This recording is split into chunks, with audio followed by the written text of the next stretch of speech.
Jina yake inanipotea. Judy Mweti. And finally we have the national chair, our mom, Madam Baba Kaido. Asanteni.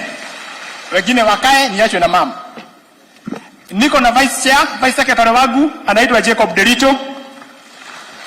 Niko na national vice treasurer Eliud Joa Juma. I have the national vice chairman David Mutuma. His Excellency hapa tuko na the national treasurer just in case. Anaitwa Saresio Mutumuruki. Thank you so much. Niko na maishia atasema a word of welcome. Anaitwa Paulo Gesho. The presiding Archbishop Samson Mudhuli, House of Kiraje, Your Excellency, the President of the Republic of Kenya, Mheshimiwa Ruto, Your Excellency, Makamu wetu wa Rais, Mheshimiwa Rigathi Gachagua, all protocols observed. Bwana Yesu asifiwe. Siku ya leo mimi sijui nitaanza wapi ama nitasema nini. Kwa vile niko na furaha kubwa sana kwa sababu ya Mwenyezi Mungu kuonekania kanisa la AIPCA. Nikechukua nafasi hii kusema tuko na furaha kubwa sana sisi watu ya AIPCA kwa yale kazi Mungu ametufanyia kuleta kanisa letu la AIPCA. Na mnafio kubuka tuko na celebration leo ya miaka 100 tangu kanisa letu la AIPCA lianze. Mimi yangu sina mengi ya kusema isipokuwa kusoma historia ya kanisa letu la AIPCA, alafu kutoka hapo tuende kwa mambo mengine. Your Excellency, the President of the Republic of Kenya, the Deputy President, our Presiding Archbishop, distinguished guests, all protocols observed. Today is a time of great joy as we celebrate 100 years of our church founding. I find myself thinking about the founder who in 1922 gathered and worshipped together without a member of House of Clergy for more than 10 years. I feel very much inspired. They had a great vision and kept the fire burning and celebrated many great milestones, many anniversaries. We pay tribute to them as we celebrate this auspicious occasion. Their 100 years had not been smooth. The founders of our church had no members of House of Clergy until 1935, when Archbishop William Alexander Daniel of Africa Orthodox Church agreed to train our first member of House of Clergy. A seminary was set up at the Tuambaga Tanga Diocese, where 8 members were trained. 2 were ordained as priests and 2 as deacons. The rest were not ordained, but went ahead in teaching the church doctrine. The first unfortunate thing of our church, the 2 ordained priests, Aga Gatongo, went and founded African Orthodox Church in Kiabu region, and Philip Kiande founded African Orthodox Church in Mukurweni, Nyeri. The 2 deacons remained loyal to our church, where Harrison Gachukia served in Kiabu and Daudi Maina in Muranga. Fortunately, one of the men who was trained but was not ordained trained our first spiritual head, the late Archbishop Benjamin Kahehia, after which Philip Kiade was recalled back and ordained him as a priest at Kiliti Seminary in Nyeri. Ordination of Kahehia as a priest marked our apostolic succession. In 1952, church was preoccupied by the colonial government. Reason being our church was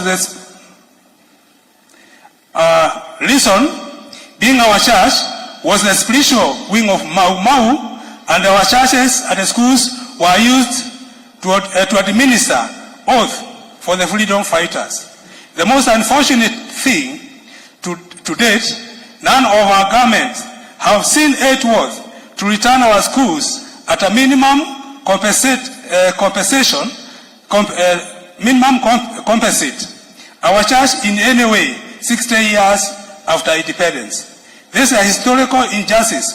We humbly urge our president, who is with us today, whom we are with today, to find a place in his heart for government to compensate our church, or decree that our 420 schools held by other churches and the county education board be given back to us. Lagos had been experienced in our church during and after every leadership transition. We have since meditate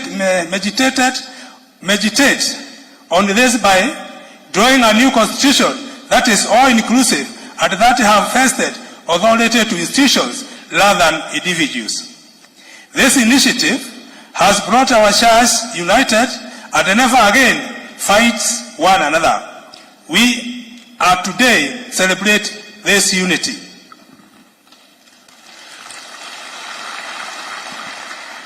When it comes to our spiritual well-being, we can take stock today. We may have had some challenging days when we battled jealousy or disappointment. We may have had 60 days when we felt like doubting Thomas or Jonah, washed in a horse belly. We might have wondered why God has forsaken us. We might wonder if we really matter. We don't go to the doctor merely to hear good news. We go there knowing that we are fraud. We go for help so we can improve our church, our health. That is why we have come here today for spiritual well-being. We don't come as perfect Christians. We all have our bad moments, but we come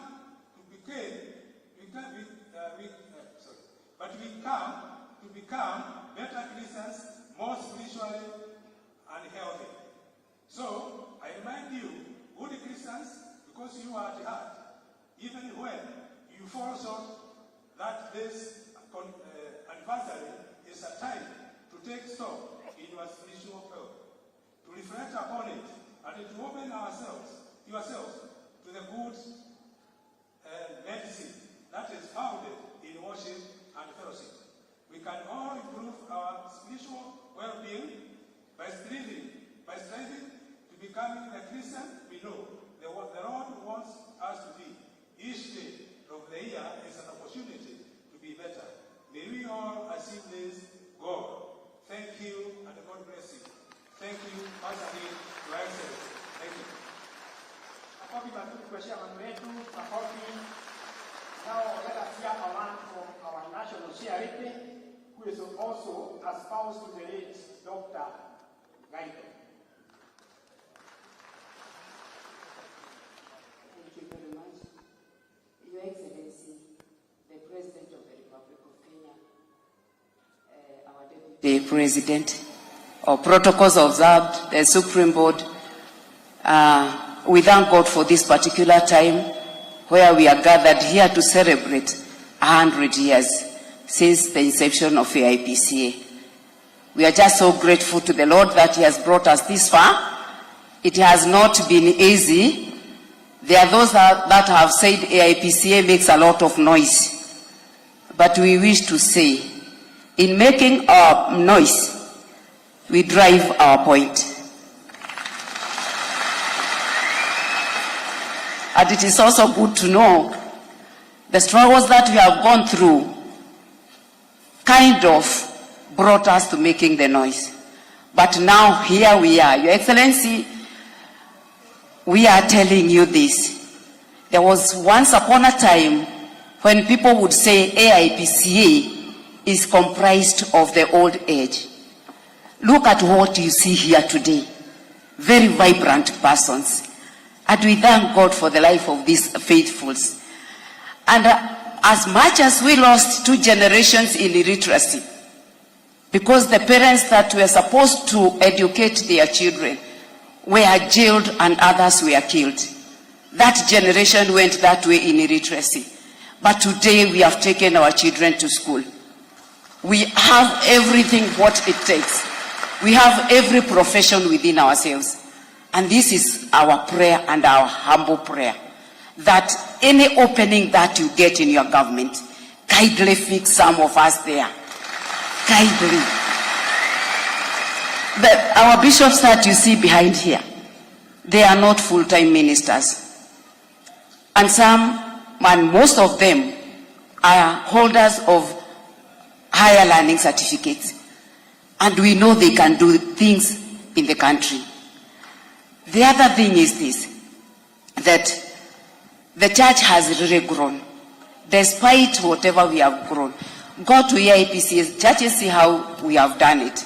If we have done it this far, we pride in telling you that you have walked a journey with us. And we really want to thank you. We really want to tell you thank you. The other thing we are celebrating today is the unity of the church. There are those that people behave like they are very good. But for us, AIPCA, we admit at one point we differed. At one point we differed. And when we differed, we came to a sense and said, why should we quarrel all the time? I want to salute our fathers here. Because they came together and they said, can we put our differences aside? Can we talk sense now? Can we tell that faithfuls now that it's no more war? Let us reason together. And like every other home where people differ and where people quarrel and they come together and reason, we have done it today. And that is why we are celebrating the unity we get. And we thank God for it. Congratulations, our spiritual head. Let us tell you that we are with you and straightly behind you. We shall give you what it takes for you to drive this one to the other levels. We thank you, our bishops, we thank you. And Your Excellency, as I come to the completion of what I'm saying, I know you have been part of the journey of AIPCA. Our gift take to you, is just to pray for you. It's just to pray for you. We can't have anything to give you, but we shall always be talking good things to God about you. Because we know there are those that have talked ill of us, but despite it, you have said this is our church, and you have walked with us. Ours is also to be patient with what you are doing. We know the road is bumpy. We know the seas are not very calm. But with you as the driver, we are assured of a safe landing. We are assured of that. Therefore, Your Excellency, as you go out and come back, remember AIPCA. You are AIPCA, which I even pray that one day you'll be baptized in it. that you remember that we are praying for you as you go and come back. Thank you, our Deputy President. You have also walked as a journey. May the Lord bless you all. May the Lord keep you. This far we are saying the Lord has done it for us. May the Lord bless you. Makofi mazuri kwa Madam Sharede. Your Excellency the President, who is our chief guest today, kwa machache sana, what my friends were trying to communicate is this is the original AIPCA church. Ile kanisa ambayo ilipigania hii uhuru, Your Excellency. In other words, whether huna hii picha ya kwamba this church was founded after the Western churches had gotten here. Lakini wenye kanisa, wazee wa hapa wakafeel, these Western churches are not taking care of the political interest of the indigenous. And therefore this church was formed, one, to drive away the colonial government, two, to form a government of the locals, and three, to protect that government. We are still vowed up to that mission. Kazi yetu ni kusimamia serikali, kuwako nayo, and pia to advise it. And my chair has said it. It was never easy. It was very difficult for this church. 1949, Your Excellency, the church had 490 schools, including a college which employed Mzee Jomo Kenyatta upon his coming back from Britain. He was employed by the parents, owners of this church were AIPCA members.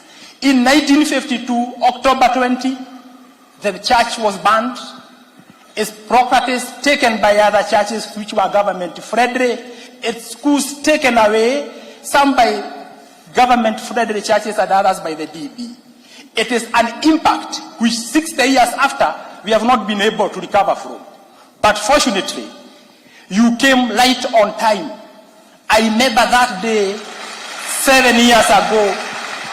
7 years ago when you chipped in, you were then the deputy president of this republic. And you asked, if this is the Church of Independence and is struggling because of very small crisis, why can't the government come in and facilitate cohesion, peace, and harmony among this church? Your dream has been realized today. Amen. We thank God for that. Your Excellency, we have a big plan to make sure that what we have achieved is not going to get lost. This way, through His Eminent the Presiding Archbishop, in the last 1 month alone, we have sensitized 10,000 leaders, Your Excellency, on the big plan towards achieving a comprehensive peace plan. Therefore, we are on it and we are moving. Na sisi jambo letu ni moja tu, ombi moja tu, Your Excellency. Moja tu. Somebody said, show me a stone to step on and I will shake the skies. Your Excellency, you have a friend called John Medho, ambaye mnapagana saa zingine tunasikia mmepagana. Tupagane na wewe kama John Medho. Sisi tulete viongozi, tulete pesa, wewe tuonyeshe tukashaba where we can build our headquarters as the supreme board. Hiyo peke yake ikiwezekana, we are good to go. With that much, I beg to rest my case, and I'm glad to let the facilitators know that as a church, we have to continue up to midday. Therefore, we have donated some time to the president and his team. Thank you so much. God bless you. Thank you. Tupigie viongozi wetu makofi. 1, 2, 3 makofi. Thank you. Thank you. Baraka. Your Excellency, the President of the Republic of Kenya, and your Deputy, the Presiding Archbishop, at this time we are going to have the candle lighting to celebrate the 100 years anniversary. All the ushers have distributed the candles to the Christians. I would also like those who are attending the guests to also ensure the same is done. At this point, I want to invite Your Eminence so that you can lead us in that part of the program. All Christians remain upstanding as we continue with this service.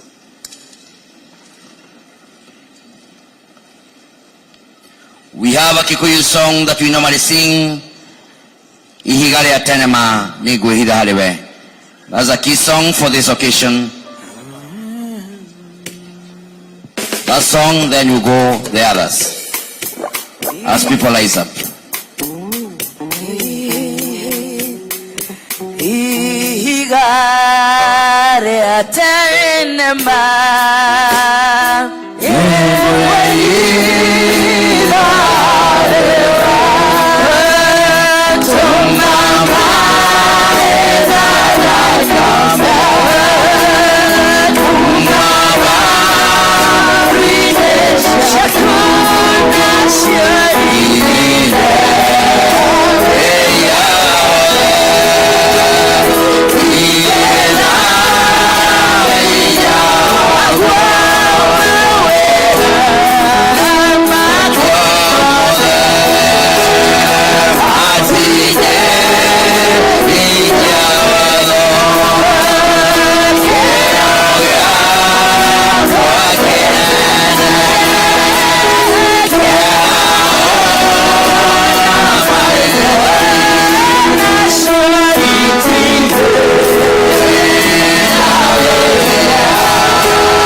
askofu mkuu anaakisha mshumaa kwa askofu mkuu Frederick Wang'ombe. Tupiga makofi. Anaakishia askofu mkuu David Jogona, tupiga makofi. Sasa askofu mkuu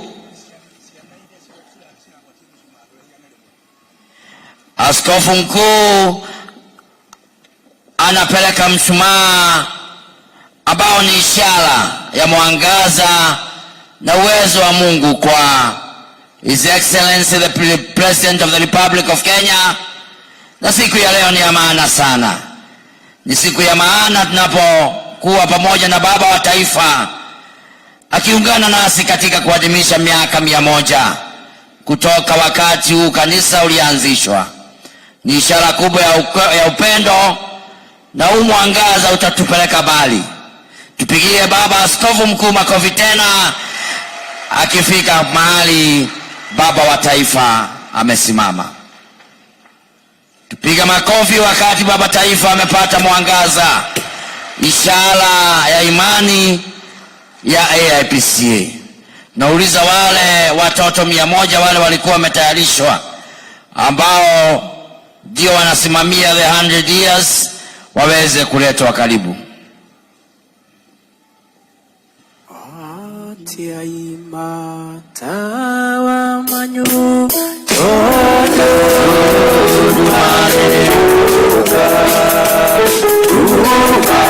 Kipata moto unaangazia wengine.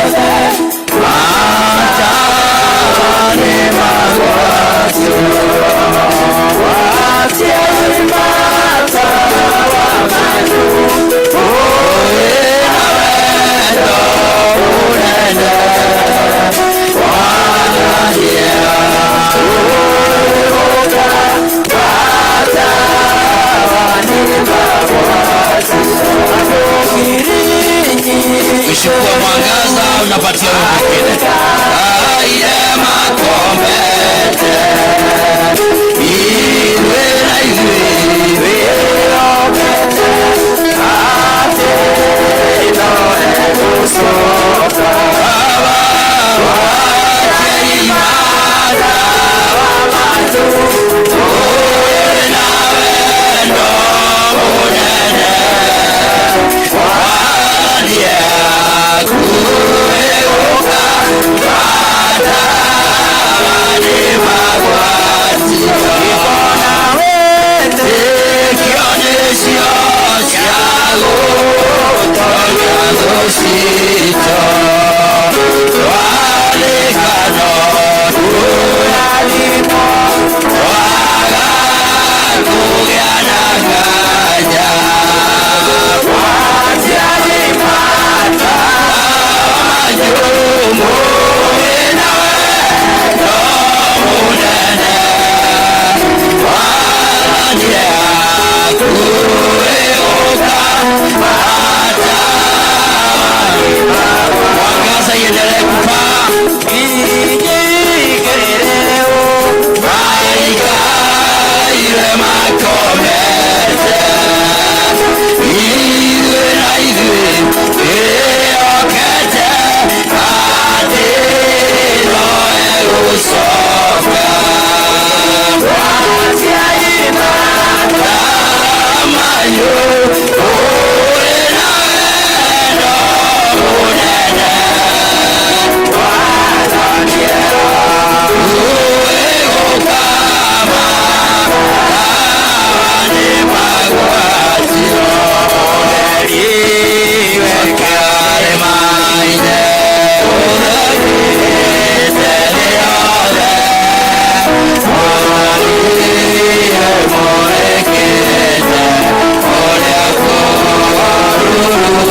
ambao wamepata moto uhakikishe umepandisha kwa wale wengine, na tufanye hiyo jambo kwa upesi tafadhali. Tuendelee. Analio alikirara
Kristo niwega kuliweka hii.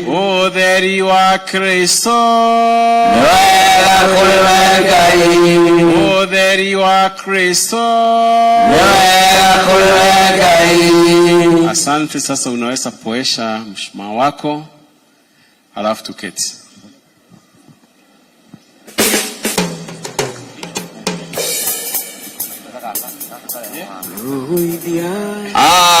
Bwana wetu asifiwe.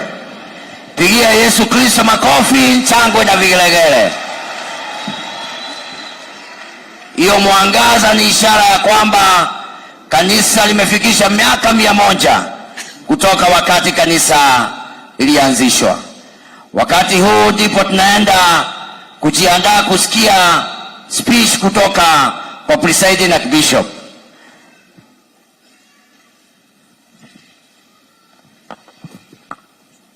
Unyite na woko jikaye nawe kibuwe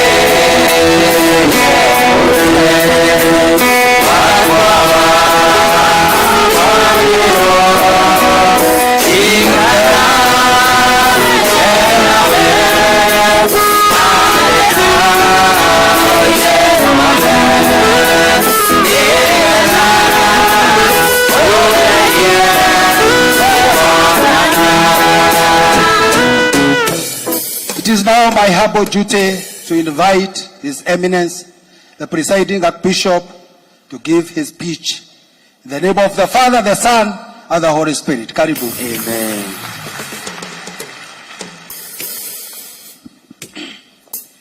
Bwana Yesu asifiwe. Bwana Yesu asifiwe kanisa.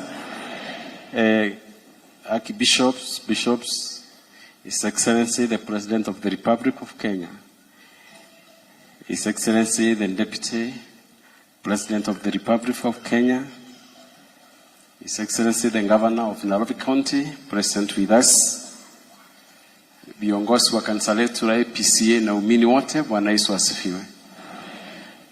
Jina langu ni Archbishop Samson Mudhuri, nimeokoka. Yesu ni Bwana. I will be a bit brief. First, I want to take this opportunity to thank God for giving us an opportunity to be here at Kasarani ground this day to celebrate our 100 years of existence as a church. God has been faithful to us. We had so many challenges on the way. Your Excellency, since when this church started to date, you have heard from the speakers that have spoken ahead of me that when AIPCA started around 1922 to 1924, it was started by the Rete, people who had very little knowledge, or now the church is supposed to be run. it remained in that kind of status for the next 13 years until 1935, when we found somebody from South Africa, Archbishop Alexander,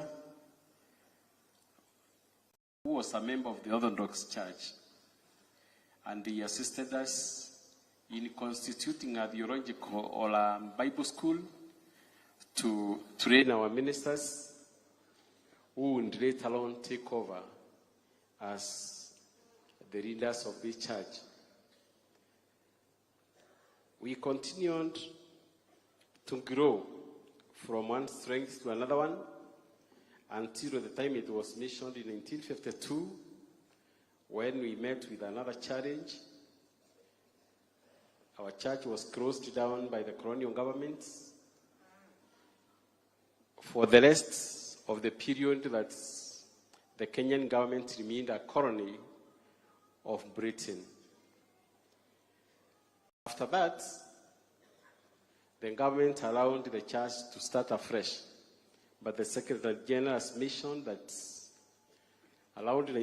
during that period of 1952 to 1963, we lost everything that the church earned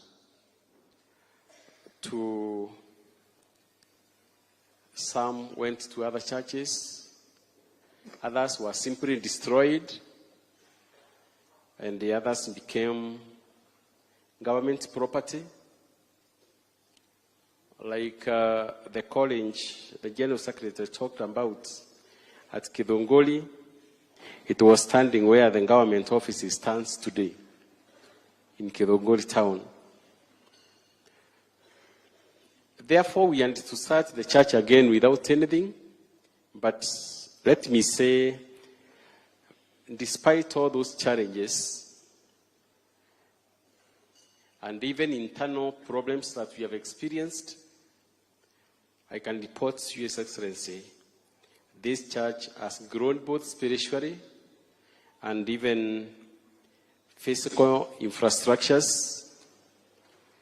We have a number of institutions that are held by this church. Others we sponsor, like secondary schools and the primary schools. A good example of a secondary school sponsored by AIPCA that does very well is Maigangaos in Nyeri County. It's one of the best schools in the country, and it does very, very well. There are so many others, Kagere Boys, and many others across the country. We have also a few health centers, some in Nakuru, the others in Meru, and the other part of the country. So the church, once again, is gaining strength, and we are headed in the right direction. I thank God and the members of this church for finding faith in the name of Archbishop Samson Mudhuri to end the church. I thank you, and I'll give you all my energy that is required to see to it that this church grow to where it is required to go. Your Excellency, sir, I also want to say that through your assistance and your government, for the last 7 years that has been mentioned by the General Secretary once again, your government has worked with us this journey. You have assigned your government officers to assist us in uniting the church, and they have done that work faithfully and consistently for those 7 years. At one point, when we were in this ground, Kasarani again, the people of India would ask me after the elections, now that you can see the government is investing a lot in this church, what is the relationship between you and the church? And I told them, the AIPCA and the government are one and the same thing. The government belongs to us, we also belong to the government. Simple as that. Bwana asifiwe. So we are very grateful for the support you have given us to be able to walk this journey, to unite the church. And I promised the other time when we were at Kakarara that we shall do our best. Me and my colleagues, the archbishops who are here, we have sworn that, and we have taken oath to that effect. All these bishops and the other leaders, that we shall never again divide the AIPCA church.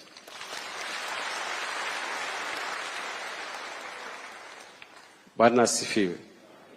We shall have it stand as one people. We work for the benefit of our nation, Kenya.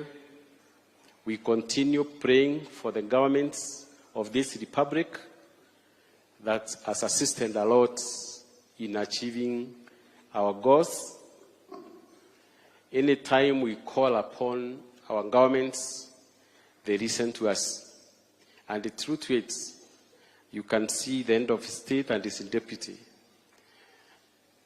They have sacrificed their time to be here, the two of them. I know, like the end of state and another function in Nairobi yesterday. And he had to travel at night so that he comes back and they attend this function. We are very grateful, sir. Very, very grateful to you for your kindness.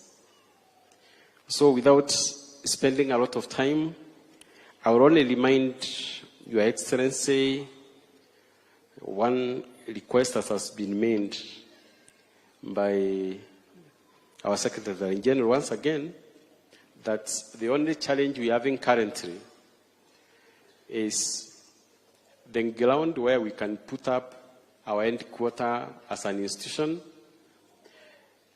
We have been operating even now from Bad Church, which is also the headquarters of Nairobi Archdiocese. And that space is not enough for all of us. They also have a school in the same institution. They have also made a request to you. There is a small piece of land that is neighboring their church that they have requested you, sir, to assist them get a bit of it so that they can expand their school in that area. And that school is also doing very well.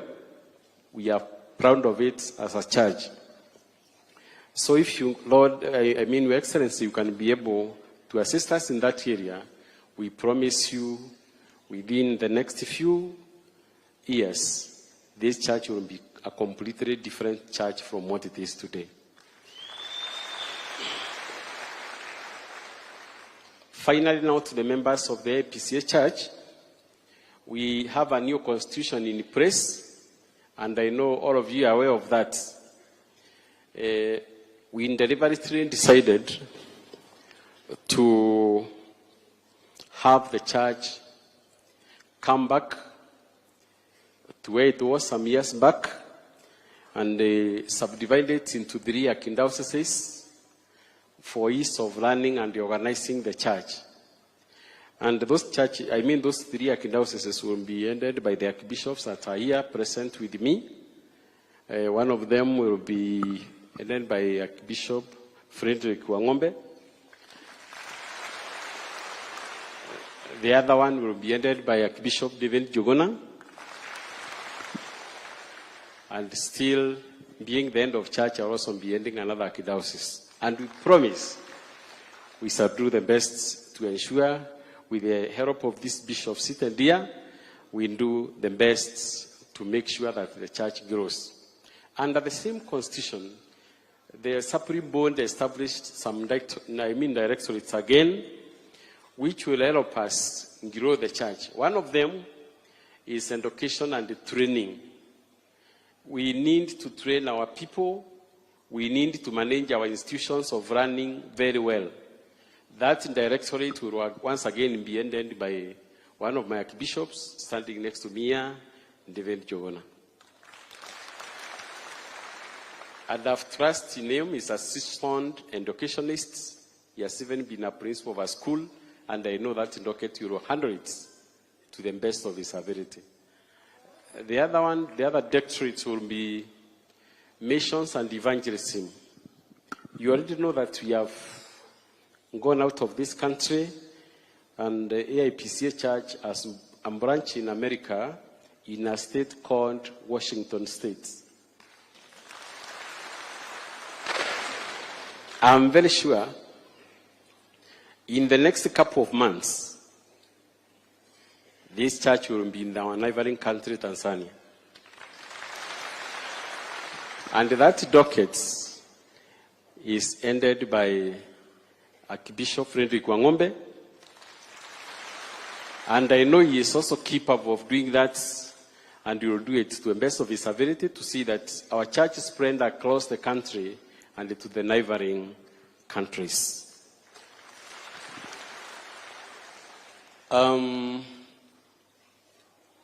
Now, before I sit down, I have two people I would like to introduce to you, but I don't think I will give them any opportunity to talk. One of them is Mheshimiwa Chancellor Kirima, who is seated there. Can you please wave to the people?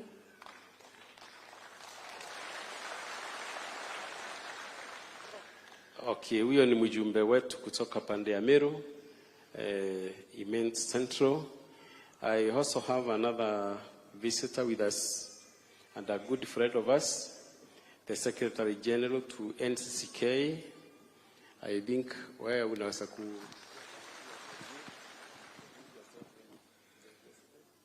Asante sana. My name is Reverend Canon Chris Kinyanjui. Nimekuja hapa kuweka wakfu Archbishop hapa. Tumekuwa na yeye katika kueneza Injili na kutoka kwa makanisa yote ya NCCK ambayo AIPC ni member, tunakuekelea mikono, tutakuombea. Just be strong and courageous. Finally, before I get seated, there are two good friends, our retired archbishops, whom we invited deliberately today to be our guests. I would like to introduce them to you, but because of time factor, I don't think they will talk, but nitaomba wasimame tu wamsalimi Archbishop Njoroge. Sikai maiki kidogo, lakini salamu peke yake. Bwana asifiwe. Your Excellency, the President, your Deputy, all protocol observed, my colleague, retired Archbishop, incoming Archbishops, and the presiding Archbishop. Mine is very brief. Today is my day to witness, just like Simeon of the Bible, who waited for the Messiah, and until the Messiah came, he had never been happy. So the redemption of AIPCA is up with us, and therefore, like Simeon, I'm very happy. I have seen the power of God upon our church. May the leadership, may the whole leadership be blessed. And because you know that old men, wherever they may be, they carry the blessings of the siblings. You are our siblings, and therefore, anytime you need my blessings, I'm ready because I'm your father. Thank you so much. May God bless you all.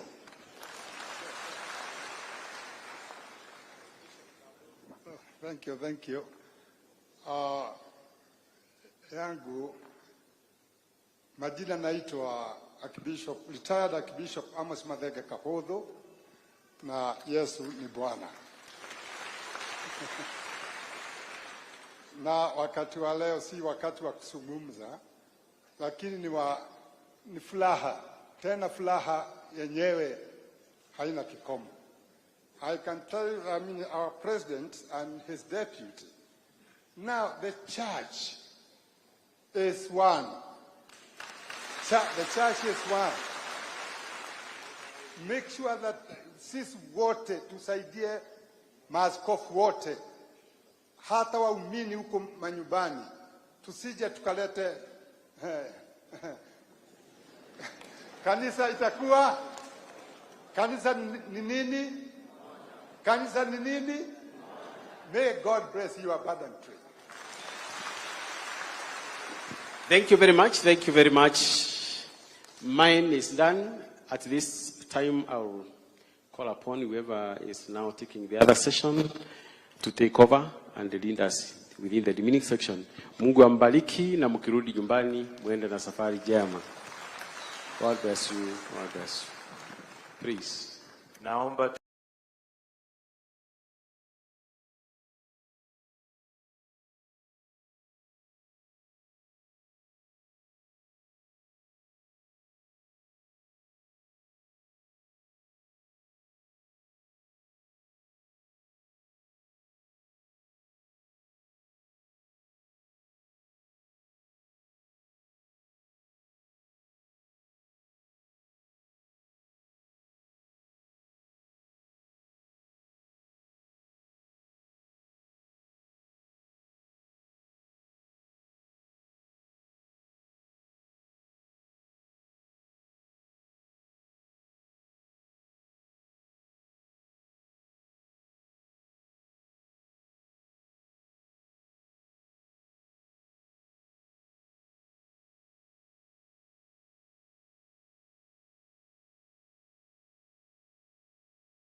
the unification of the AIPCA Church today and the swearing in of our Archbishop today.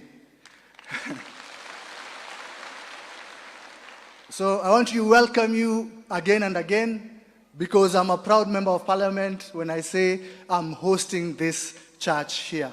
And for the AIPCA Church in Kasarani, for your information, Your Eminence, tulikuwa tushashikana.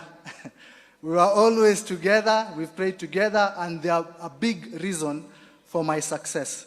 So I want to welcome the members of Parliament to introduce themselves. They will just have a very short introduction because of time and greet our Christians. Karibuni.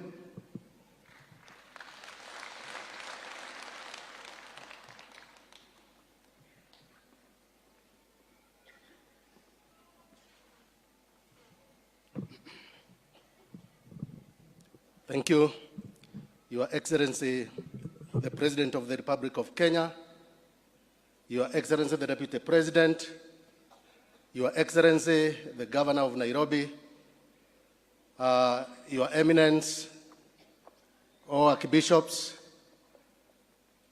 good afternoon. My name is Kamande Mwafrika. I'm a member of Parliament for Isambu, and I'm a good neighbor of Kasarani constituency.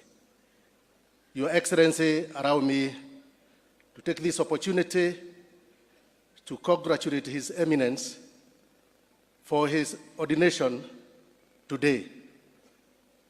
At the same time, Your Excellency, I would like to take this opportunity to thank the entire leadership of AIPCA for having come together to reason together and realizing that they are serving one God. The culmination of that realization is the ordination of His Eminence today. Your Eminence, we would like to assure you of our support. We shall continue praying for you so that you can take united AIPCA to greater spiritual heights. Thank you so much.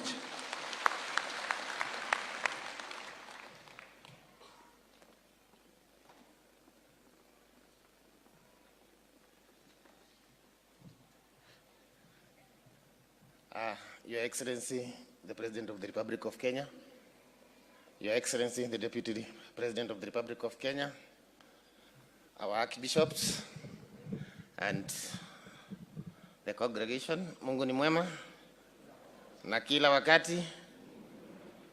Kwa majina naitwa Meja Donk, Benjamin Gadhiru, mbunge wa Embakasi ya Kati. Embakasi ya Kati ni huko Kayole. And leo ni siku ya furaha. Tumesimama wote pamoja hapa when celebrating the 100 years. Nige keno kinene atia. Siana cia nyina mwe. Siana cia ithio mwe. Cikaire thi hamwe, ikirianira hamwe na ikihoya hamwe.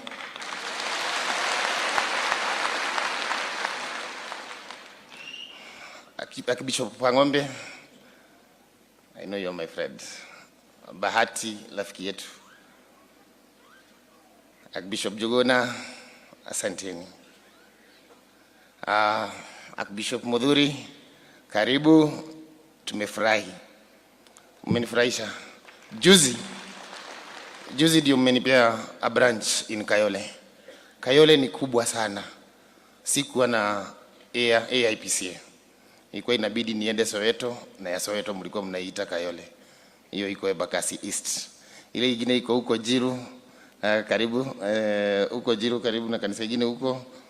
So wakati nilikuwa natafuta AIPCA niende, ilikuwa inabidi naenda in a neighboring constituency. But today nikisimama hapa mbele yenu, I'm happy. I welcome you. Na ile siku mnakuja kufungua hiyo branch na mnatembea, I will ask the leadership wahakikishe ninajua, because I know AIPCA ni marafiki wetu na ni marafiki wa serikali. Leo hatutaongea siasa, siasa tutaifanya kesho. Asante sana, Mungu awabariki.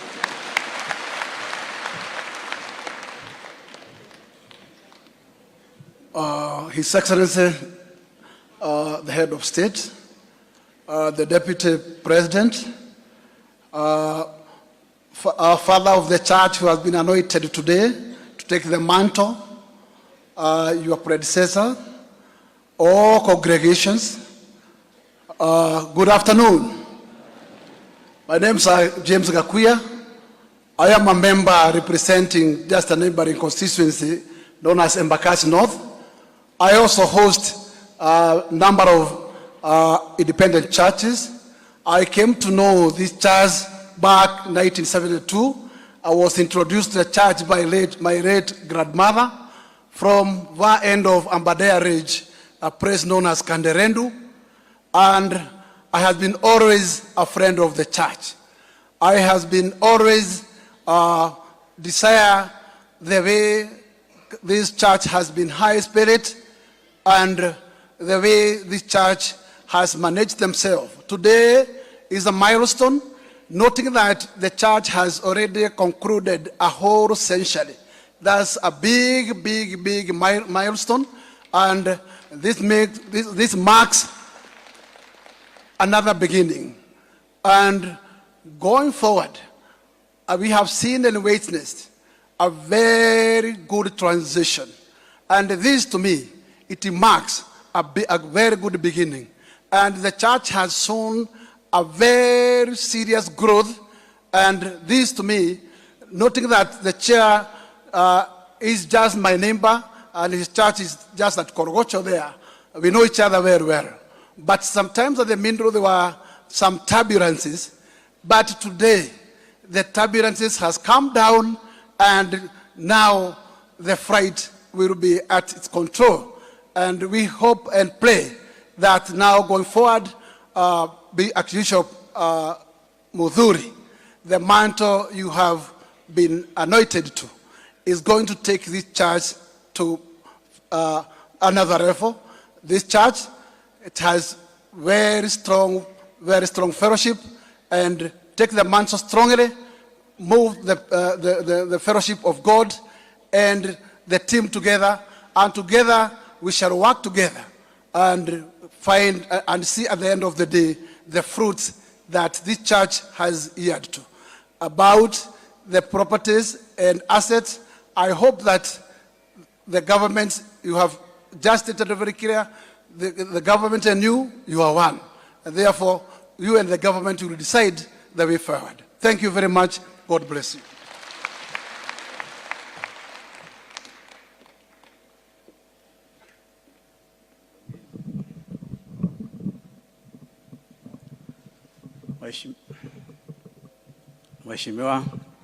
Mheshimiwa Rais, Mheshimiwa Naibu wa Rais, Gavana wa jimbo hili, wachungaji ambayo wako hapa wakiongozwa na presiding wa kanisa hii ambaye amepata kiti leo, na wengine ambaye walikuwa hapo mbeleni. Kwa majina, Mheshimiwa Rais, na wenye hanijui, mimi ni mmoja wa hii kanisa ya AIPCA. Na yangu kwanza ni kufurahi sana leo, Mheshimiwa Rais. Ile safari tumeenda nikiwa member wa hii kanisa ni safari mrefu sana, lakini hakuna safari haina mwisho. Leo imefika mwisho ya kushikanisha hii kanisa ya AIPCA. Kitu ningeomba wakubwa wetu wa makanisa wakiongozwa na AIPCA na presiding wetu na Mr. Jogona ambaye ni rafiki yangu, Wahome ambaye ni rafiki yangu, chairman wetu Gisho, naomba nyinyi mshikanishe hii kanisa isiyo ikapasuke siku ingine, sababu hata bibi yangu alikuwa kwa hii kanisa akatoroka. Mheshimiwa Rais, lakini sababu mimi niko na msimamo, mimi nikasema siwezi ondoka hii kanisa, lazima niwe ndani, nijaribu kufanya juu chini hii kanisa ishikane, na leo imeshikana. Mimi nashukuru Mwenyezi Mungu. Wenye hawajui mambo ya rais sana, ametusaidia sana upande wa Eldoret. So mimi ni mjumbe maalum. Mimi nasikia wengine walikuwa naomba kiti watu ya kanisa yetu. Si mimi ni mmoja wenu na nimepewa kiti. Kama iko shida si mnakuja tunaongea. Wahome anajua, isipokuwa tunataka tuongezwe ingine. Kitu ningeomba Mheshimiwa Gisho na hawa wamechaguliwa kina Wang'ombe na Njuguna. Hii kanisa yetu hatutaki ikae tu na jamii ya Wakikuyu peke yake. Tunataka hii kanisa iwe mchanganyiko ya jamii sote, na hii kanisa itaenda mbali. Kwa hayo machache mimi nasema Rais, asanti. Ulikuja kwetu Eldoret wakati kulikuwa na shida sana, na nikaita Wang'ombe na makanisa karibu 35 ukatuchangia pesa ya kutengeneza hizo makanisa wakati kulikuwa na shida ya siasa ya 2007. Sile makanisa sote siharibika.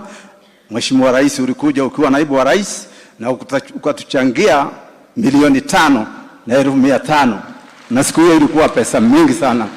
Kwa hayo machache, sababu sitaki kusema mingi, sisi tutakushikilia Archbishop, tutakuwa na wewe. Ukipata nafasi utatembea Kenya mzima, tuweke hii kanisa yetu iwe kitu kimoja, na tuweke makabila singine siwe ndani yake. Kwa hayo machache mimi nasema Mungu awabariki.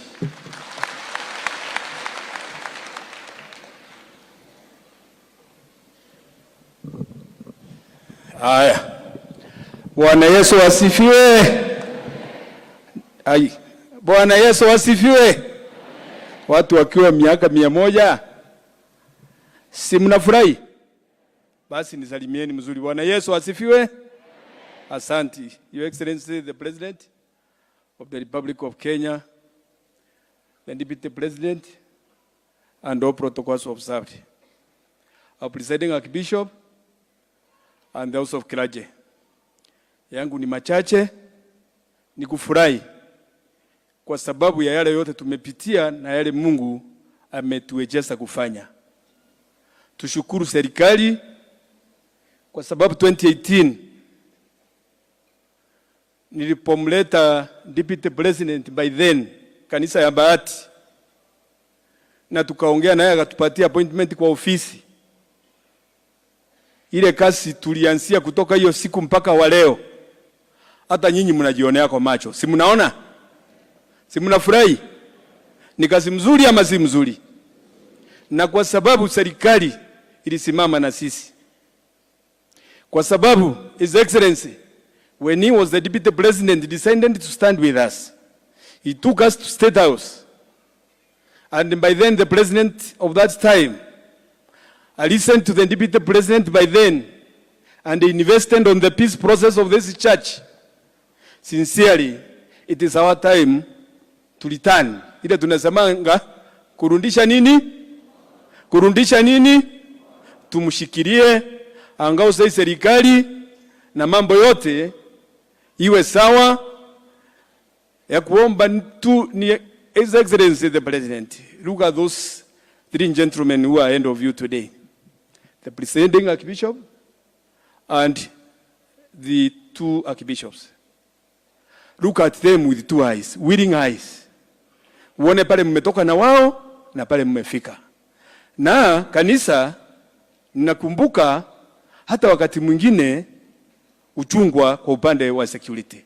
Nikimalizia hiyo laini, ukiangalia hiyo program, hiyo laini program hiyo ya juu, ni hao watu tu sijaona wakiwa kwa hii kanisa. Hiyo laini nyingine tulianzana na wao nikiwa 24 years and I've been in the church for the last 36 years nikiwa pastor. Na leo marafiki zangu wanasiasa wakiongozwa na His Excellency the President, please don't call me bishop again, because you have been calling me bishop. Angalia vile mabishop wamevaa nguo, angalia vile ya kibishop wako. Mimi ni chancellor wa kanisa na nilitawaswa 1988 President Moi akiwa mgeni wa heshima katika hii nyumba, uwanja huu. Bwana Yesu asifiwe. Bwana Yesu asifiwe. Kwa hayo machache tunaombea serikali na Mungu aendelee kuibariki, na tunafikiri itatufanyia mema na yote yale tunatarajia itatimika. Asante sana na Mungu ambariki.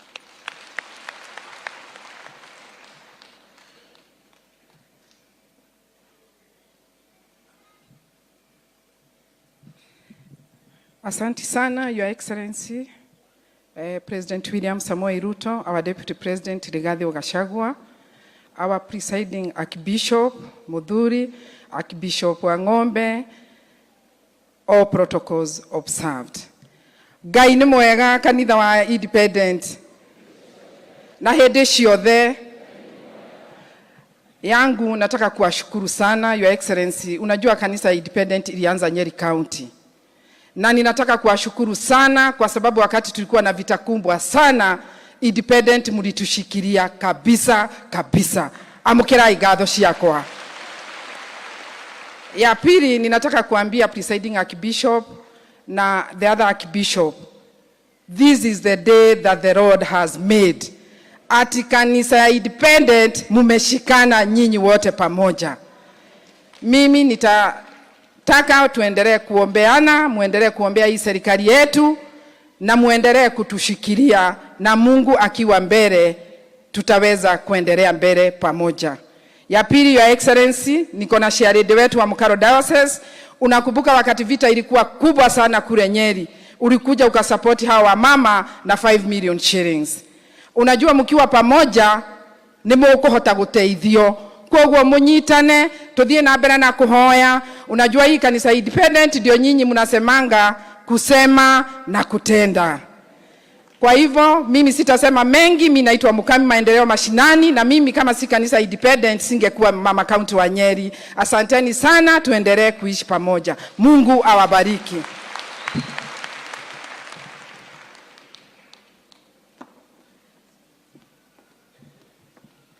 Your Excellency, the President of the Republic of Kenya, Dr. William Samoei Ruto, Your Excellency, the Deputy President, Rigathi Gachagua, His Eminence, the Presiding Archbishop of AIPCA, Samson Mudhuri, and the other archbishops who are in the clergy today, and the House of Clergy. Gaine mwega, hede shiothe, mwathani agocwo. Mimi nachukua wakati huu kuwashukuru sana kwa sababu ya hii ibada ambayo imefanyika hapa. Sana sana nashukuru sababu Mungu amedunisha hii kanisa ya AIPCA na ametupatia kibali ya kuona mkisherehekea miaka 100. Asanteni sana kwa kueneza injili kama kanisa, na vile vile tumefanya lighting of candles here. I pray that the warmth of that candle will continue pushing the gospel in our nation and beyond our nation. Wacha niseme, the Archbishop who shared the word today umetufundisha mambo ya forefathers. Nimeshika sana. Sana nimeshika hapo, the father in the church, the father in the nation, hata the county father. Huyo nimesoma leo. Na leo county father itabidi sasa utaongeza bidii zaidi, because you are a young father, but we know Nairobi is safe with you in your with the Nairobi in your hands. I want to thank you for this special occasion, Your Excellency. Kanisa inafanya kazi nyingi sana, na sana sana haitajwi kwa hizo kazi. Watu wakizozana nyumbani, hizo mzozano zinapelekwa kanisa. Shida zikiingia kwa mtu akiwa na mental health issues, kwanza hizo shida zinafikia archbishop ama pastors. Na mnajua serikali ya Kenya kwanza inashikilia kanisa. We are led by two great leaders who are not ashamed of the gospel. So if the church was to feel safe within a government, this is the government to approach for your issues. Kwa hivyo Mungu awaongeze bidii na muendelee kueneza injili. Congratulations once again AIPCA. Sasa hatuoni vita kwa kanisa, tunaona imani. Na kukiwa na imani kwa kanisa, hata nchi itakuwa na amani. Asante, Mungu awabariki, and may he anoint you for your task. Thank you. Asanteni sana, tuwapigieni makofi tafadhali wabunge wenzangu. Langu ni jambo moja tu. Unajua tukifanya sherehe ya miaka 100, hatungekuwa tunafanya hii sherehe kama hatukumbuki pali tulitoka. Nimesikia historia ya AIPCA Church. Na sijui kama ni mimi nilikuwa mchanga, sikuwa najua, lakini leo nimepata elimu nzuri sana. Sasa nataka kusema kama hatungejua pali tumetoka, hata hii kushikana hatungefanya leo, kwa sababu hiyo ni kuangalia mbele, si ndio? Sasa tukiangalia nyuma, hata kwa wale sisi tuko na watoto, ile experience yetu ndio inahakikisha watoto wetu zile vitu tumepitia. Kama tunajua elimu ni nzuri, tunahakikisha watoto wetu wasome. Kama tunajua zile vitu mbaya, tunaambia watoto wetu waepuke. Kwa hivyo lazima tuangalie pale tuliotoka, ndio tujue mali tunaenda mbele. Nataka kuambia Mheshimiwa His Excellency the President, kanisa ilikushikilia. Tafadhali wakumbuke request zao zile wamesema leo, wakumbuke tafadhali. Na pia kwa mambo yote mengine ya nchi yetu kuendelea mbele, tukisahau mali tumetoka, hatutajua mali tunaenda. Nimesema hayo mambo kwa sababu kulikuwa na debate fulani nilisikia mahali, na nimesema nichukue hiyo opportunity kwa sababu tukisherehekea miaka 100, tukielekea miaka 200, tutakumbuka siku ya leo. Na ile kitu itatupatia motivation ya kufika pale mbele ni kukumbuka mahali tumetoka, si ndio? Na watu wa AIPCA na wakumbusha, kama nchi tulikuwa kwa thunderstorm, tulikuwa tuna think kama ndege. Napendanga kutumia analogy za ndege sana. Sasa ndege imekuwa stabilized kidogo. Sasa ni wakati wa ndege kupaa juu, si ndio? Kwa hivyo tuendelee kuombea rais na serikali nzima, ndio nchi yetu ifike mahali inafaa kufika. Kwa hayo machache, Mungu awabariki sana, asanteni sana. Wacha nikaribishe, nimeambiwa ni baba yangu, lakini mimi ndio mzee wake, Governor wa Nairobi Johnson Sakaja, awasalimie pia. Mungu awabariki sana.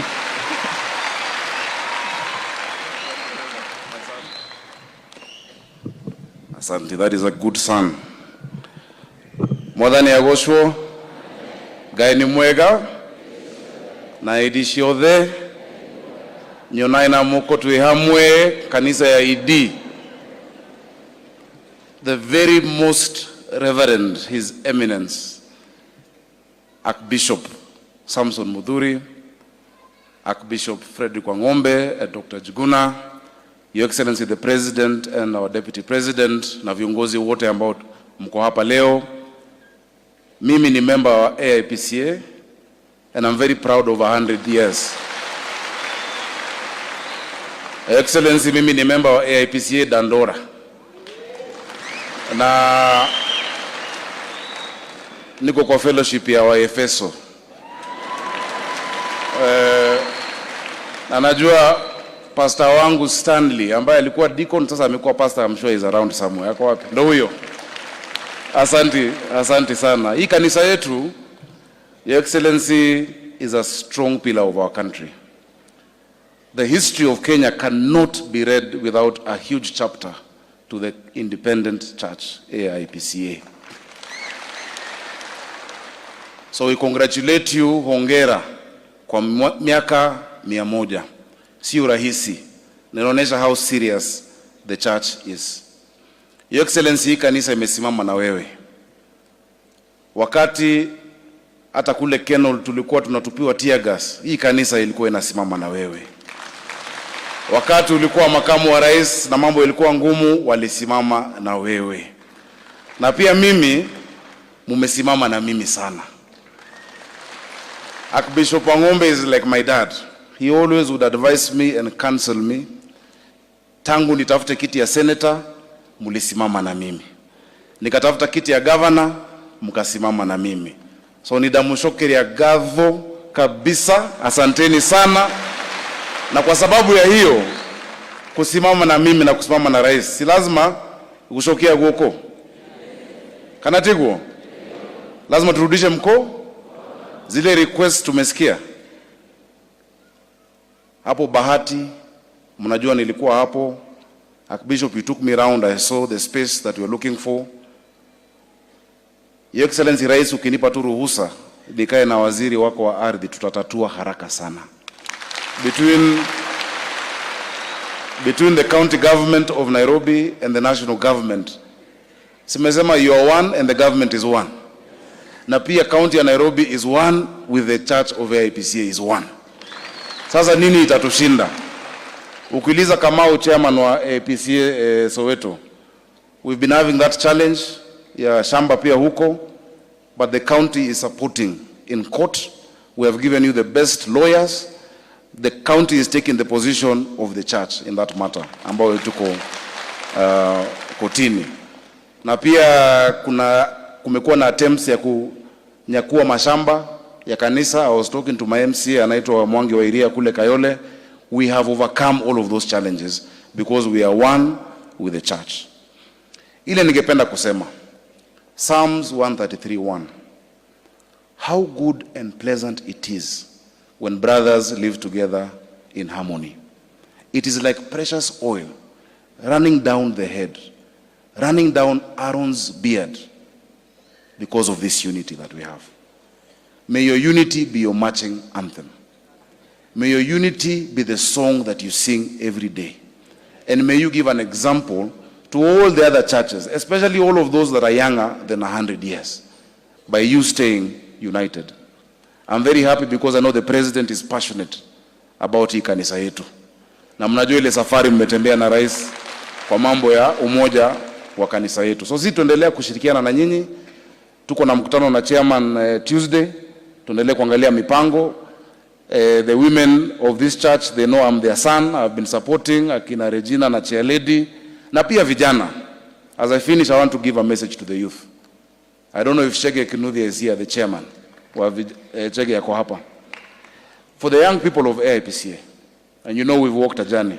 Mkienda Njoro nilikuwa na nyinyi, the year before mkienda I think Njiri, I've been supporting. Your fathers here are heroes of the past of this church. 100 years. Today, if you listen to the sermon, a child has been born. The youth are the architects of the future of this church. Muongeze nguvu kwa movement ya vijana kwa kanisa yetu, ili siku moja tu celebrate miaka 200 ya kanisa yetu ya independent. Asante sana Mchege. Kwa hiyo mengi, be assured of our support and congratulations our presiding Archbishop. Tutazidi kusimama na nyinyi. Huyu rais wetu vile anawapenda, vile umeomba, nimeona akona solution yenu. Ile kidogo mimi nafanya nitafanya, lakini rais, na saa nyingine unajua Biblia inasema hakuna mtoto anaomba baba yake mkate apatiwe mawe, ama anaomba baba yake samaki apatiwe nyoka. Si tumwambia baba wetu wa kwanza ni rais wetu hapa, na si tumemuomba. Sasa labda umuomba mkate moja na akona buffalo 10, labda umuomba samaki moja na akona zaidi kwenu. Mimi najua vile nimemuona, na leo amevaa ile white. Najua lazima ujue mdosi wako. Unajua lazima ujue mdosi wako. Nikimuonanga amevaa hivyo, ndo hata mimi nenanga kuomba vitu yangu. He is in a very good mood.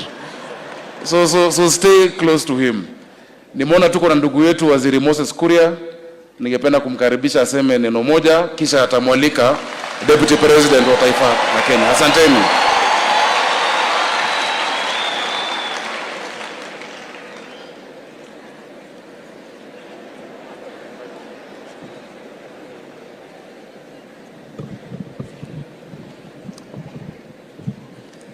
Mheshimiwa Rais wa Jamhuri ya Kenya, Mheshimiwa William Samoei Ruto, Mheshimiwa Makamu wa Rais, Mheshimiwa Rigathi Gachagua, our presiding brand new Bishop Samson Mudhuri, askofu ambao wameungana na wewe leo wakiongozwa na Bishop Frederick Wang'ombe, Bishop rafiki yangu Daktari David Njuguna, wazee wetu wa kanisa,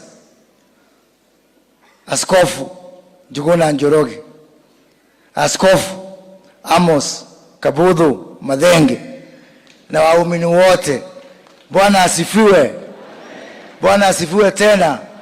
Mungu ni mwema na kila wakati. Leo ni siku ya furaha. Tusalimiane kwa sababu leo ni siku ya furaha. Mheshimiwa Rais, mimi niko na furaha kuja hapa leo, kwa sababu hata hawa maaskofu wanajua wote. Hii safari tumetoa mbali na tumetembea kutoka mbali. Nakumbuka kama sio huyu Archbishop Wang'ombe, mimi singesimama hapa leo.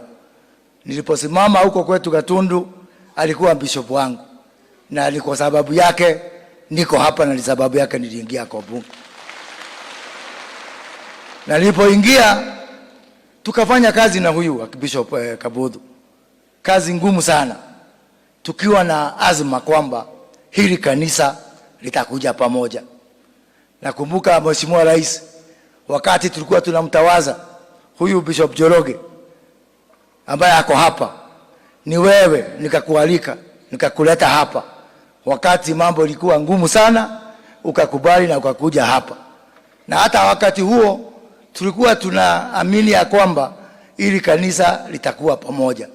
So kwa hivyo mimi nikiona hii siku ya leo, na unakumbuka hata mwaka jana tukienda kumalizia na mwaka huu, wakati kulikuwa na tashwishi, kulikuwa na watu wengi sana walikuwa wanaambia Nehemia kwamba hii kanisa haitasimama. So tukaona kama Sanbalat na Tobaya wanakuja kutushinda. Ndio sasa tukaungana na huyu chancellor wako Mheshimiwa Kilima, tukasimamia hawa mabishop, wakaenda huko Sagana, tukawagharamia mawakili, ndio tupate ile katiba ya mwisho ambayo iliweza kuleta huu uchaguzi, ambayo imeleta hii kanisa pamoja. Ile wakati ambao hii kanisa ilikuwa inasemekana ni kanisa ya vita, umekucha sasa. Sasa mimi najua hata wachungaji na mabishop hawa wanaweza kwenda kufanya ibada bila kuogopa kwamba kuna mtu atatoka huko nyuma aseme kwa Kikuyu wewe utachakele gatatu.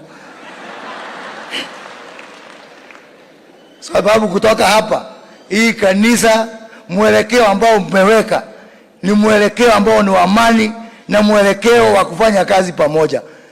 Unajua hao wamesema hao ndio watoto wa Maumau. Sasa ile Maumau ya kweli, na mimi naamini, na kuna kitu imenigusa, ati generations mbili hawakusoma, 2 generations, kwa sababu mababa zao na mama zao walikuwa kwa msitu, kwa sababu mababa zao na mama zao walikuwa kwa jela.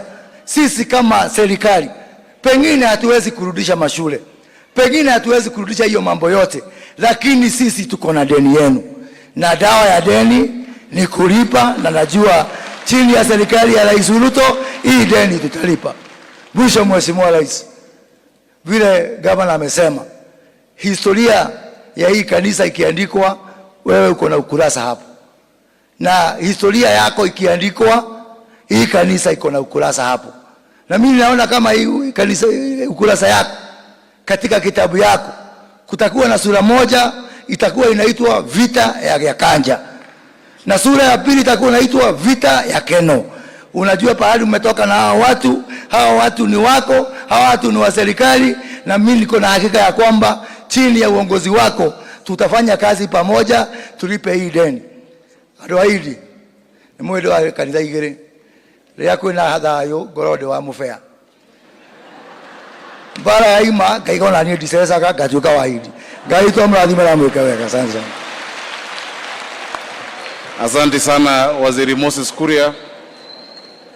Kabla ya kumwalika Deputy President, ningependa kutambulisha tuko na MCAs, hawa ndio wananipitishanga sheria na budget huko Nairobi.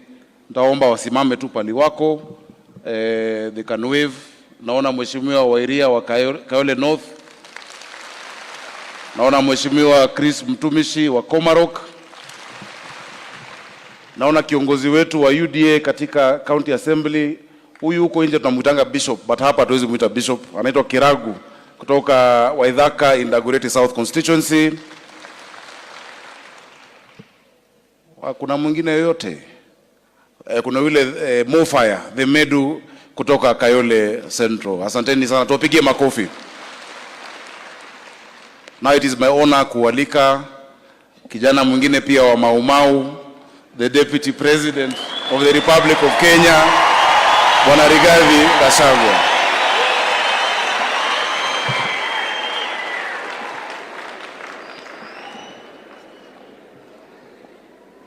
Asante sana. Asante. Mheshimiwa Rais, kiongozi wetu Daktari William Samoei Ruto, Archbishop Mudhuri, the presiding Archbishop, the 2 other Archbishops or the bishops present, viongozi wetu, watu wetu wa kanisa ya AIPCA ya Independent, hamjambo. Gaide mwega na hede ciothe. Happy New Year. Gaidia isiare da mwathani agocwo. Mwathani agocwo rigi. Your Excellency, our President, this is a very happy day for me as a leader.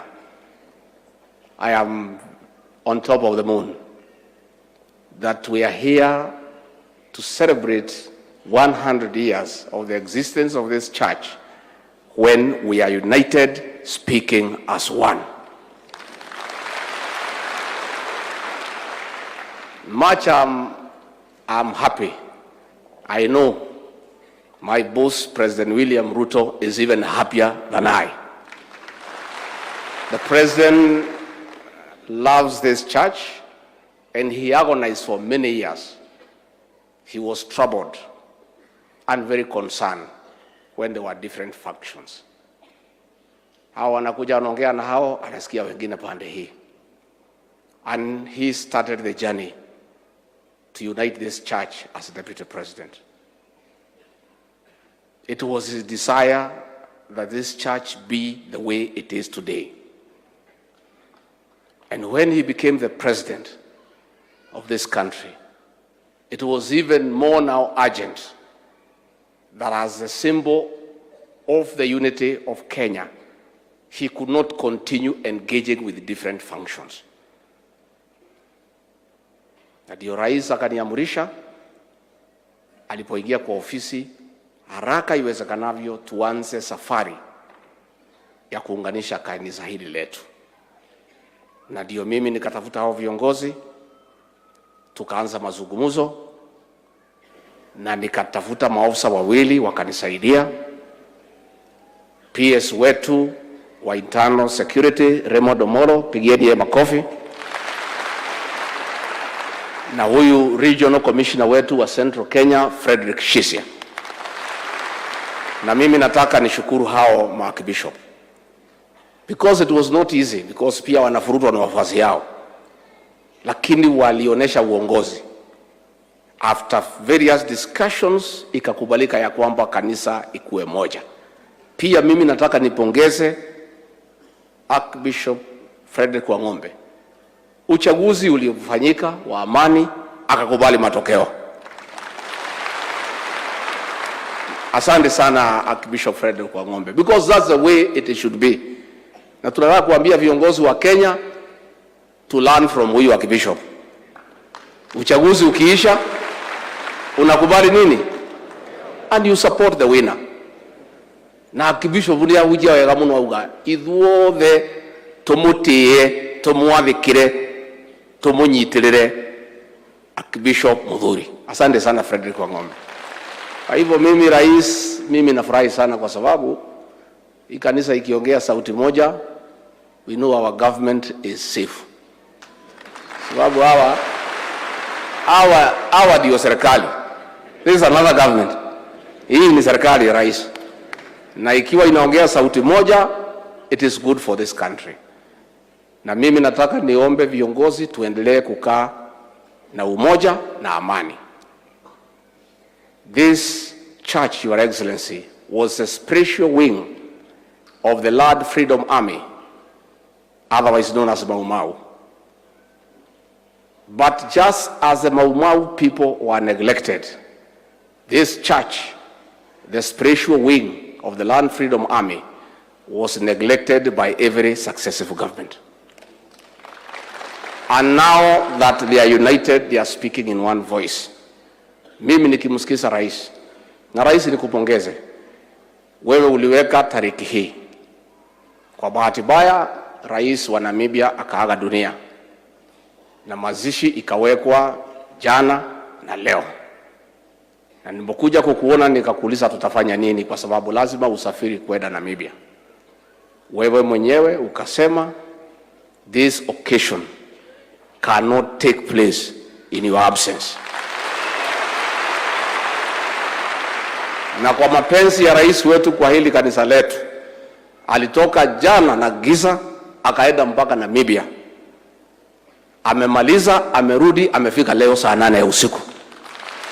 Tumpigie rais makofi. In fact, Your Excellency, at one point I was wondering whether you'll make it. I was monitoring, nimeona saa 11 ugali kuko kule. Na katikati ya huko na hapa iko Indian Ocean, iko nini? Lakini wewe mwenyewe umeng'ang'ana, umefika kwa sababu ya mapenzi yako kwa hili kanisa. My advice is only one, Presiding Archbishop. This church itasaidika, ipate heshima yake, irudishe dignity yake wakati ya serikali ya William Samoei Ruto. Lakini ndio tusaidike, lazima tuongee lugha moja, tukae tumeungana na tukae na umoja. Because as president now, if we split in factions, he cannot engage because he's a symbol of national unity. So rais wa Kenya anaunganisha kila mtu, kwa hivyo ataongea na kanisa moja. Kwa hivyo tujaribu, we work on this unity the way we work on a marriage. Presiding Bishop, ukiona iko maneno kidogo, mnaongea. Mkikwama, mnanitafuta. Tukikwama zaidi, tunatafuta rais. You know, see, we work on our marriages every day. We work on our marriages every day. Saa ingine mama akinugunika kidogo tunaongelesha yeye. Tunashindwa mama nini na kusumbua, pesa ya nywele nini, tunasota out, mambo inaisha. So hata hii jani, kwa sababu mimi ningeomba tukae tukiwa na umoja, ndio huyu rais aweze kusaidia hii kanisa yetu, na yale wote mumeomba rais, mimi najua ataangalia na atasema vile atafanya, lakini anapenda kanisa letu. Arwa nyumba itu mwekuo nimukenete ni kanitho witu kunyitana rungu rwa mutongoria omwe twaragia geke na thayu na urumwe woneka kanitho witu wa idi gwenda ona nyumba itu inyitane yaragia geke nigetha tukiaria kimwe ndimutongoretie tunyitirire na tumutie muthamaki witu President William Samoei Ruto. Noyo ni mwana witu, ni ithuĩ twamuthurire. Tumunyitirire, tumuhoere, tumutie na tumwathikagire. Na niĩ nĩ njũĩ kanitha witu twanyitirira muthuri ũgwĩtwo William Samoei Ruto, maũndũ make magũthiĩ magĩrĩte. Nĩ mũgwĩka ũguo?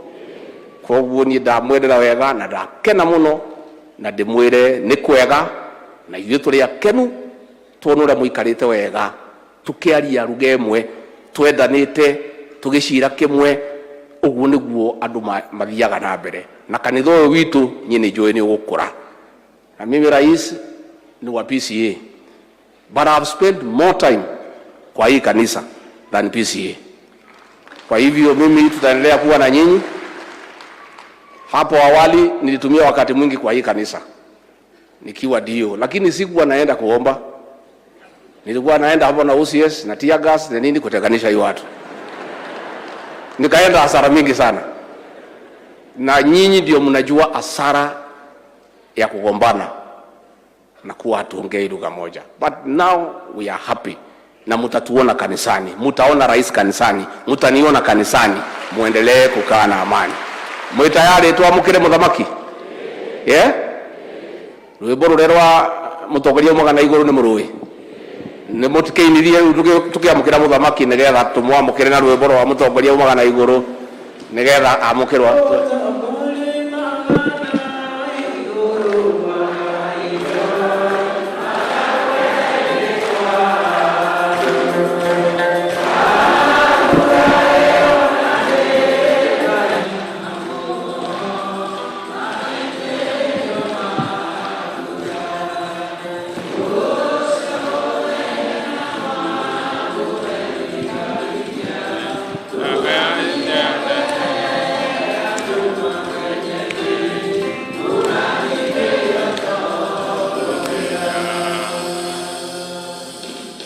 Asanteni sana. Tafadhali tuketi.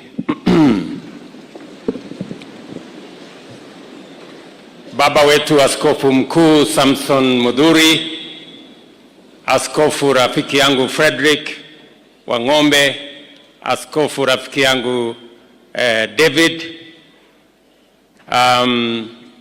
Askofu wetu baba wa kanisa hii Amos Kibudhu, Askofu wetu tena mkuu Julius Njoroge, viongozi wote, ndugu wa Kristo, watu wa AIPCA, Bwana Yesu asifiwe. Asanteni sana.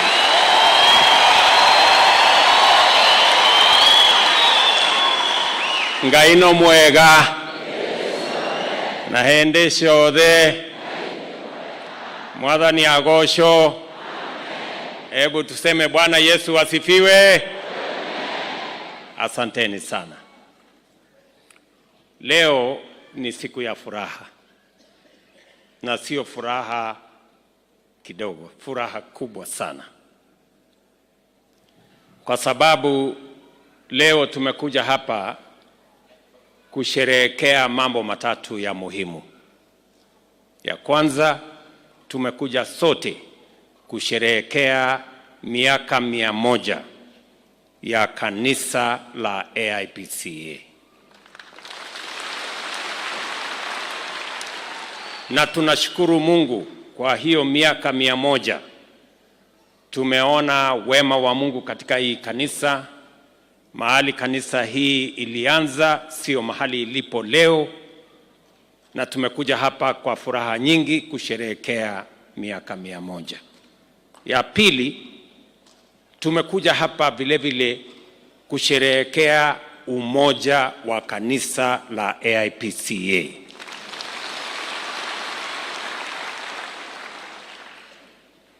Nyinyi mnaelewa, sote tunajua kwamba tumekuwa na matatizo hapo nyuma, lakini kwa mapenzi ya Mungu leo tumekuja hapa kusimama katika madhabahu haya tukiwa kanisa moja la AIPCA. Tumshukuru Mungu jameni. Hii si kazi ya binadamu, hii ni kazi ya Mungu. Hii safari ya kuunganisha kanisa la AIPCA imeanza pale nyuma. Watu wengi wamechangia. Mimi nikapatikana pale njiani wakati viongozi wa kanisa hii walinitembelea, wakaniambia ya kwamba tafadhali, tuko na matatizo, tungependa tutafute namna ya kuunganisha kanisa. Na hiyo ni karibu miaka 7-8 imepita sasa. Nikiwa naibu wa rais, nikasikiza kwa makini, kwa sababu tulikuwa na marafiki wengi katika kanisa hii. Na hawa marafiki wengi walikuwa pande tofauti tofauti ya kanisa hii. Na ikatusumbua sana, kwa sababu Samson Mudhuri alikuwa rafiki wetu. Julius Njoroge alikuwa rafiki yetu. Huyu Fred kwa ng'ombe alikuwa rafiki yetu. Mpaka hata sisi tukachangia katika ile confusion ilikuwa kwa hii kanisa.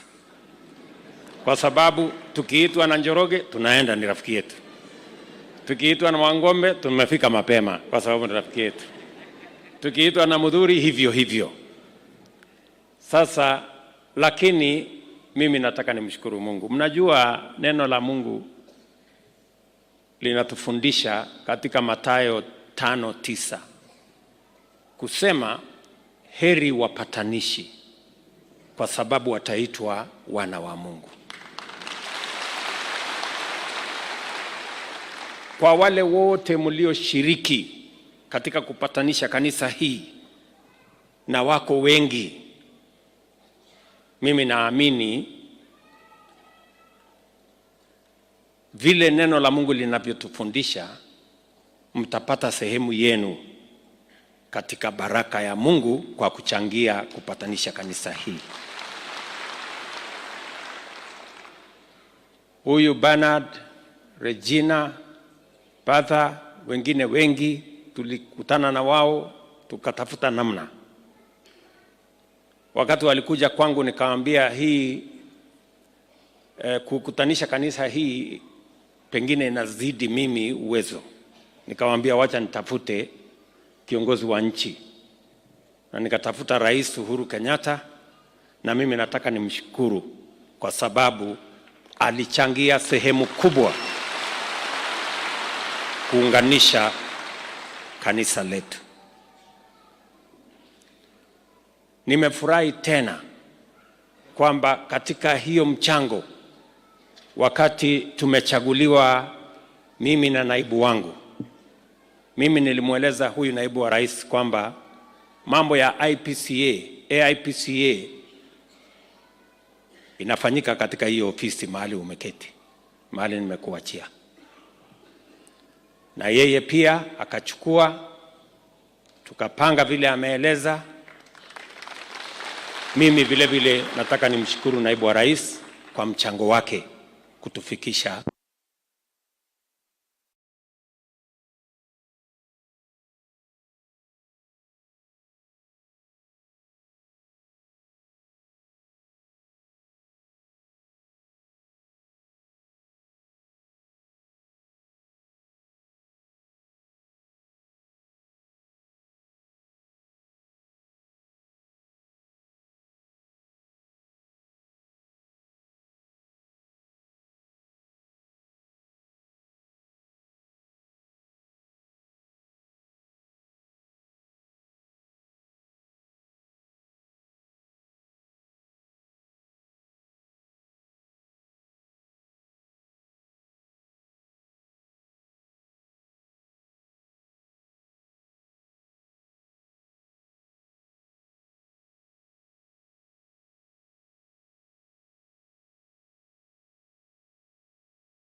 AIPCA na mchango wa kanisa dia katika usimamizi katika taifa la Kenya. Mimi nataka niwahakikishie tutazidi kushirikiana pamoja na nyinyi na kutambua usimamizi mnaotoa katika kusomesha watoto wetu. Nimefurahi kusikia ya kwamba ile hasara kidogo ilipatikana pale nyuma, kuna watu hawakusoma. Sasa tumetia msingi thabiti maneno ya elimu. Mwaka uliopita tuliajiri waalimu 56,000. Mwaka huu tutaajiri waalimu 20,000. Budget yetu tumeongeza karibu bilioni 127 ya kusaidia masomo ya watoto wa taifa letu la Kenya. Na waomba wana AIPCA katika msukumo huu wa kuhakikisha ya kwamba vijana wa taifa letu la Kenya wanapata masomo, wanapata taaluma, wanapata nafasi ya kuleta mchango wao kupitia kwa elimu na nguvu walio nayo na uwezo walio nayo. Sote tunachangia katika kubadilisha taifa letu la Kenya.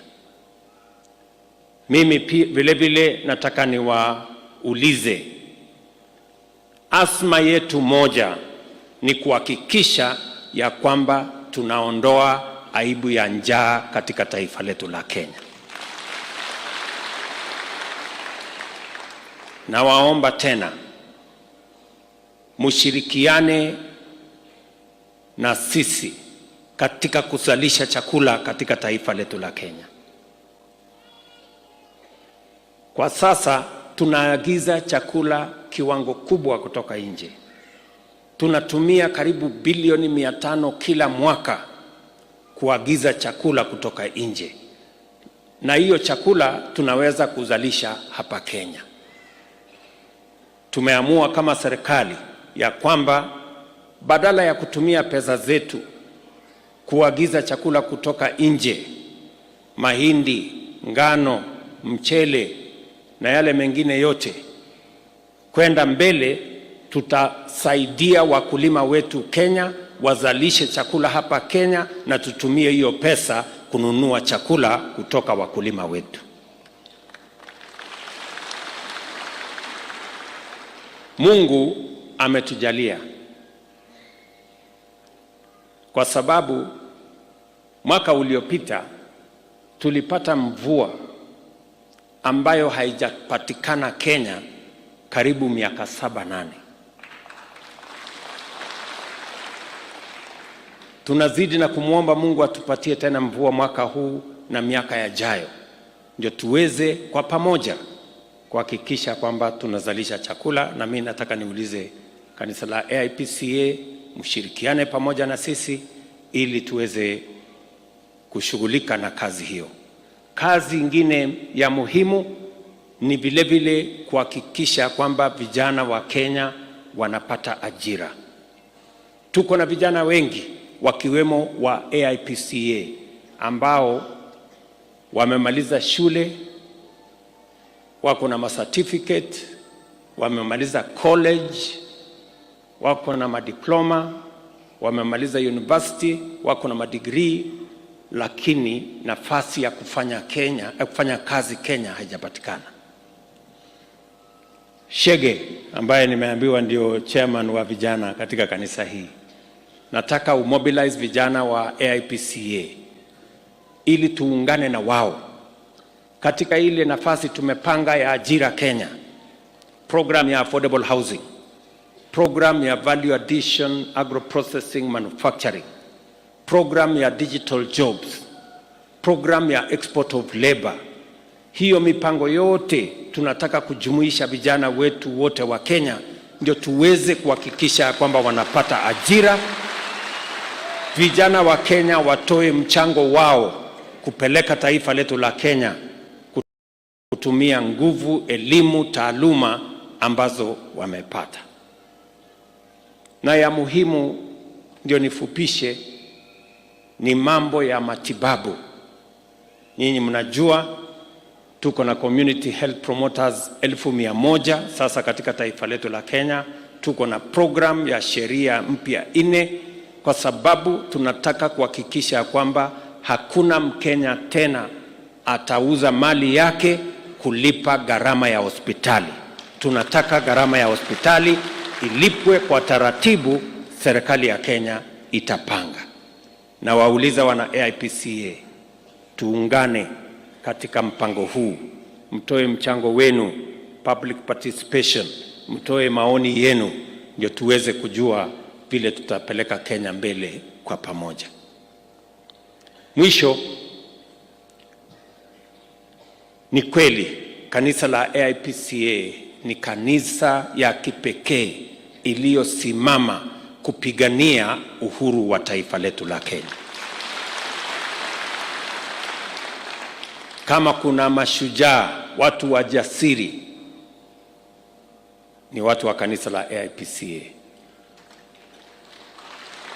Na kwa kusimama imara kutetea nchi yetu ya Kenya, mulidhulumiwa na serikali ya wakati huo ya mkoloni. Na ndio wakati viongozi wenu walinitembelea, nikasema itakuwa ni makosa makubwa kwamba kanisa hii ilipata matatizo wakati wa mkoloni, alafu tena iendelee na matatizo wakati tuko na serikali ya huru ya taifa la Kenya ambao walipigania wana AIPCA. Na ndio sababu leo mimi nimefurahi tumeungana nyuma ya askofu wetu mkuu mpya Samson Mudhuri, sisi wote. Na sisi tulio upande wa serikali, kwa sababu nyinyi hamkukuwa na aibu kusimama na sisi. Hamkukuwa na aibu kusimama na kupigania uhuru wa Kenya. Na sisi kama serikali ya Kenya hatutakuwa na aibu kusimama pamoja na nyinyi. Kwa hivyo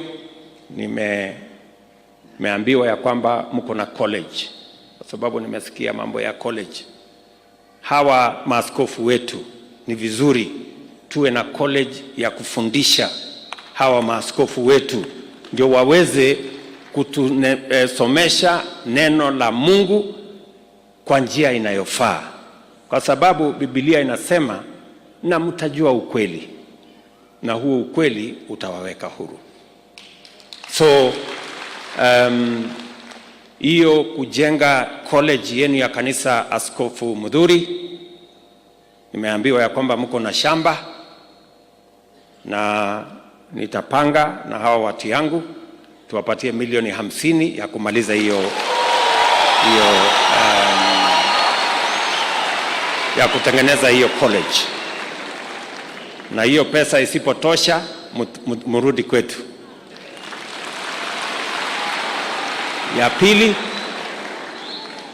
Ya pili, mumetuuliza sehemu ya makao makuu ya kanisa la AIPCA ama headquarters ya AIPCA. Hawa maaskofu wamenieleza tayari, David Njuguna, Frederick Wang'ombe na huyu Samson Mudhuri, baba wetu askofu mkuu, wametuuliza ya kwamba tutafute ardhi na nyinyi mtajenga. Mimi nataka waambie hawa maaskofu, tutatafuta ardhi na vile vile tutawajengea upate headquarters mpya. Hiyo ndio baraka ya amani. Kanisa ikiwa na amani, mambo mengi yanafanyika, si ndio jameni? Mnaweza keti. Na ya mwisho, vile vile, kwa sababu tuko na deni yenu kama serikali ya pale nyuma, makanisa yenu yalihamishwa, mashule yenu yakahamishwa, tutatafuta namna Nitawaita alafu tukubaliane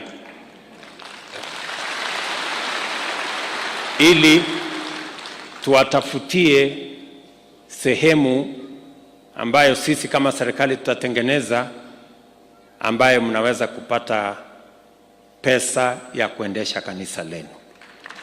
So we're going to look for a facility, maybe a building somewhere where we can make it possible for the church to have income to be able to run the affairs of this church. Nafikiri tukifanya hivyo tutakuwa tumelipa deni kiasi. Pengine mtatupatia discount. Ama mtuondolee interest. Ndio tuweze kuendelea kwa pamoja. Nilikuwa nimewaeleza hawa viongozi pale mbeleni ya kwamba wakati kanisa itaungana, tutapanga vile mambo yenu yatakuwa sawa. Pale nyuma ilikuwa ngumu, hatujui tupange na nani. Tukipanga na huyu, ule mwingine atasema hivi. Tukipanga na ule, lakini sasa vile mko pamoja hivyo, mambo yenu iko sawa sawa. Na nitahakikisha ya kwamba ile safari tulianzisha, na mimi nimefurahi sana. Hiyo safari ilianza katika ofisi yangu, ikaenda kwa ofisi ya Rais Uhuru Kenyatta wakati huo, imepitia kwa naibu wangu, na leo mimi namshukuru Mungu kwa sababu ile kazi muliniuliza nikapeleka kwa mkubwa wangu siku hiyo, Mheshimiwa Uhuru. Leo mimi nimekuwa hapa kuwitness ama kuwa shahidi wa kukamilika kwa kuungana kwa kanisa la AIPCA. Hiyo heshima na baraka Mungu ametupatia tuwe washahidi wa jambo hili. Tunamshukuru Mungu sana. Tunawatakia heri, tunataka tushirikiane. Na kama kuna watu wazalendo, and I want to ask the people of our great country Kenya to learn from the patriotism, from the commitment of the AIPCA Church to our country Kenya. This AIPCA is the church that is unapologetic about their citizenship of the Republic of Kenya, of their commitment to working with the church, to working with the government, to resolve all issues, and to build a better nation for all of us. I want to ask us as the people of Kenya, we must love this country enough to be able to make the sacrifices that will make this country great. Na sote tukiungana hivyo, Kenya itaenda mahali pazuri. I am very confident that Kenya is going to be a greater country than we have ever imagined by working together. Tukishirikiana vile tumeshirikiana, hii nchi itakuwa ni nchi ambayo inatufaa sisi sote. Kwa hivyo nataka niwashukuru sana na niwaulize sisi wote tuliopata nafasi ya uongozi. Ni rahisi sana mtu akiwa kiongozi kujifikiria mwenyewe na kufikiria ya kwamba yeye akifanywa mtu binafsi wengine watakuwa wamefanyiwa. Nataka tukubali ya kwamba tukifanya mazuri kwa wengi, hata wewe pia utafaidika na kule katikati, tukienda mbele pamoja kama taifa. Kwa hivyo wana AIPCA, leo ni siku ya furaha. Tumehubiriwa ya kwamba leo ni siku ya kucheka. Tumefurahi sana kwa sababu Mungu ametutendea makuu.